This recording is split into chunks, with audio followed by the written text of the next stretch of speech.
Architecture design is a superpower. I say this, it could be obvious to some of you, but I can assure you that within the profession, often architecture design can feel a lot less like a superpower and more like a hindrance. Okay? But I'm here to sort of talk to you and explain to you some of the examples of where it has really changed the way that the way it's sort of affected and helped in my career as well. It's just that a lot of the times that where design has actually won, it's not sort of published, it's not sort of known in the outside world. And I'm going to go give a couple of examples of that. But I also want to talk about design as a superpower because it is one of the understated and one of the underestimated sort of thing within the profession, as well as the lack of teaching that in the university. And I hope I can sort of make sense of this because a lot of this stuff is a little bit murky, a little bit hard to describe, and I hope I can make it super clear for you why architecture design is a superpower and why even if you already think that, you're probably not being taught well enough about it. Okay? So, in my career, there's been multiple times where design has won out. Okay? Obviously, there's been a few times where I've won a project. And winning a project obviously saves the firm. Obviously, you win the commission and you win the whole project. And design, as you probably well know, is that initial phase. It is that sales marketing phase of the business, right?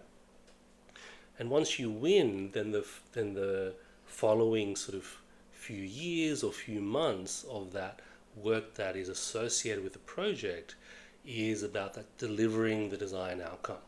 Okay, and a lot of that delivering the design vision is what a lot of architectural firms are about. But the problem is, a lot of architectural design firms, there are obviously the top star architect design firms, but there are a lot of sort of large firms that don't focus enough about design process and design prowess and the key advantages you get from a strong design process.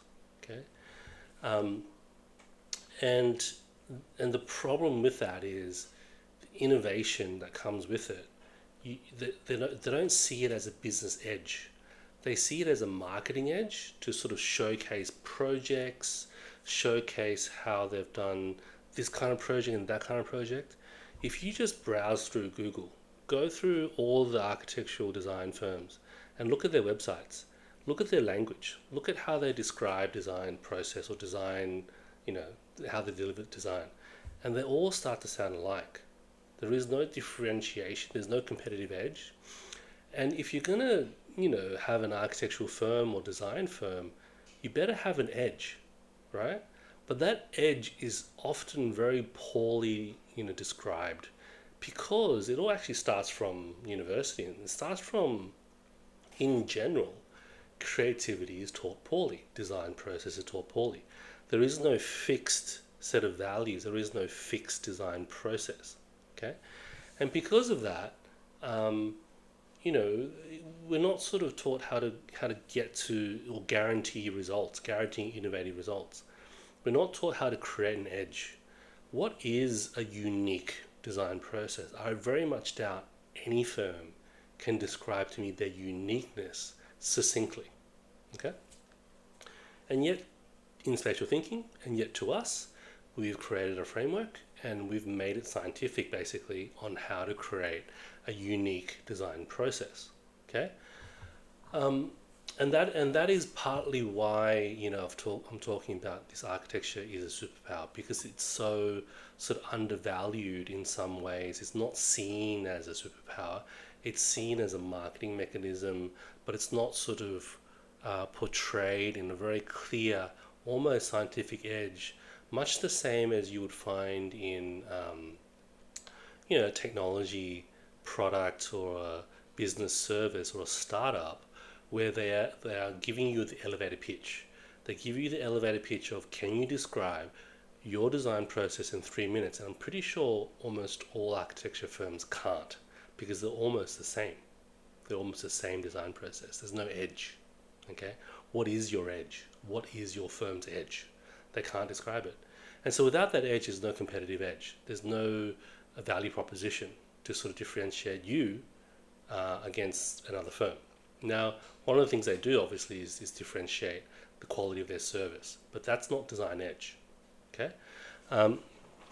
What if you treat it as a superpower? What if you treat a design process as a sort of powerful process that would win you jobs or win you things? Okay, what would happen?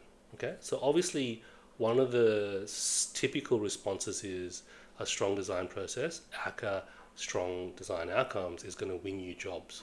But that's not the only thing that it could do. All right. In my career, I've saved projects. So there was one project that wouldn't have happened if I didn't send the drawings at 3 a.m. in the morning. Right, the client literally was going to pull the plug the next day if the design solution was not solved and sent to the fabricator. Okay, and when I did that, I was actually a graduate architect, just sort of first few years out of uni, and it was a very sort of sculptural, you know, it was like a design festival project, and neither neither sort of design project owners or the directors knew how to solve the problem. And so at 3 a.m. in the morning, I solved it and I sent it and I saved the project. Now, is this known to many people? No. Is it published? No. But did it save the project? Yes. Um, I have been on another project where I produced 6 different options. Okay, and each of those options effectively go through the various sort of ways you can do a project, but keeping the same structure. The design director, sorry, not the design director, but the director at the time chose one particular object, and he was the kind of director that doesn't like showing clients all the different options. Okay, he likes to just show one option, because the theory is if you show too many options and the client gets confused or wants you to do more work, and architecture is a human resource based or fee based service, and so if you show them too many options, we waste too much time and money, in theory. But in this case, it backfired. And choosing the one option without consulting the client or without even any design background ended up with 2 months of wasted time, because 2 months later, of this director having chosen that option, he would direct the entire team to spend 2 months, working out the details. 2 months later, the client actually told the director, we actually never liked the design. And so we had to go back into these options. And I sort of said, well, look, I did these 6 options. You internally chose this option, but you never sort of showed, a better sort of option to the client. And I think this option actually works the best. What ended up happening was we ended up showing that option. The client loved it. And I thought, okay, maybe lesson learned. Maybe lesson learned in the sense of, let's develop this design in a proper kind of way before jumping in to the next phase so quickly, into detailed design phase. Lesson wasn't learned, they just jumped in. But nevertheless, the end result is that 2 months was wasted because the design process was weak, because you're just jumping into things that are given to you on a plate without you really knowing how to assess things, how to present things, what is good, what is bad.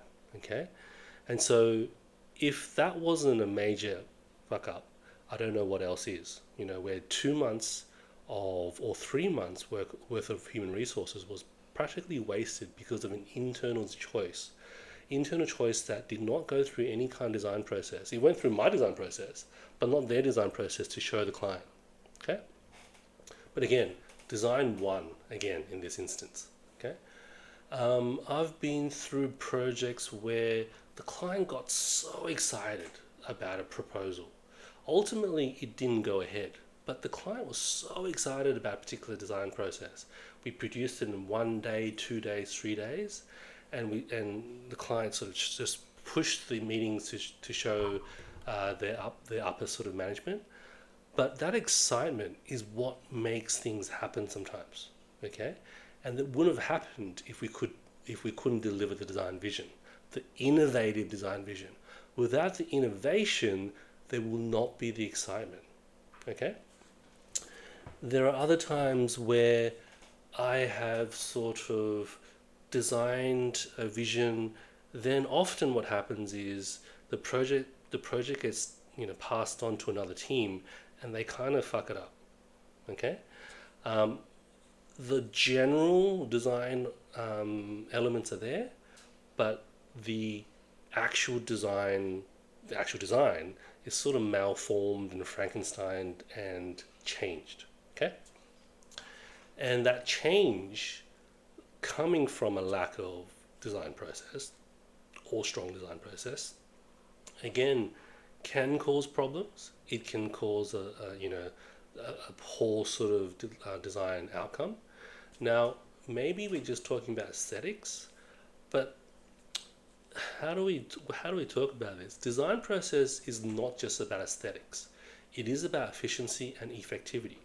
But aesthetics can go a long way, because if a project looks amazingly good, there's going to be more people coming and there's going to be more excitement around it. And as long as the project also works and it's delivered in an efficient way, it can be a killer sort of project. All right.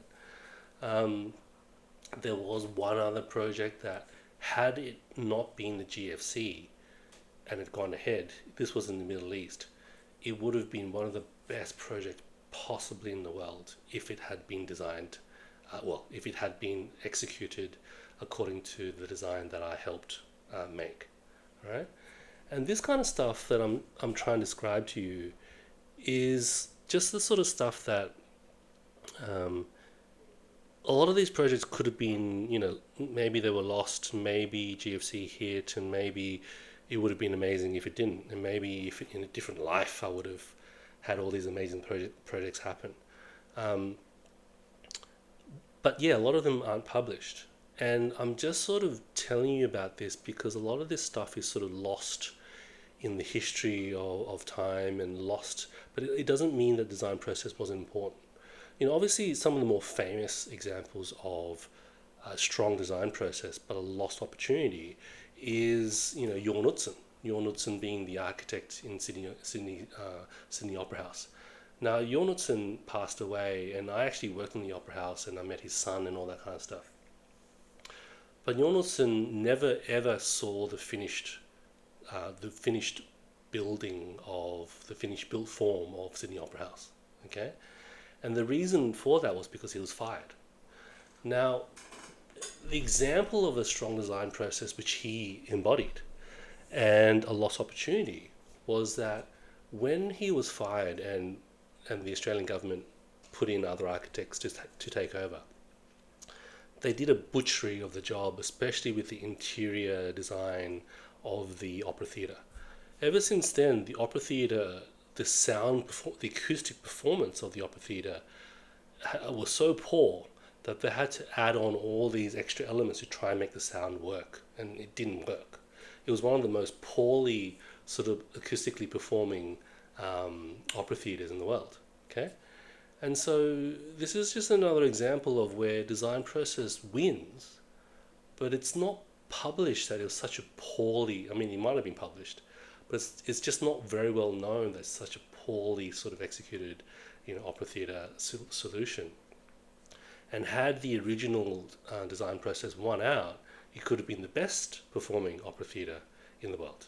Okay, so the architectural design process being a superpower is an understated thing, and because of the lack of teaching you design process in university, and again the lack of it existing in the design profession, it sort of just goes under the rug a bit.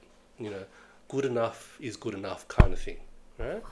And yet, it really is a lost opportunity.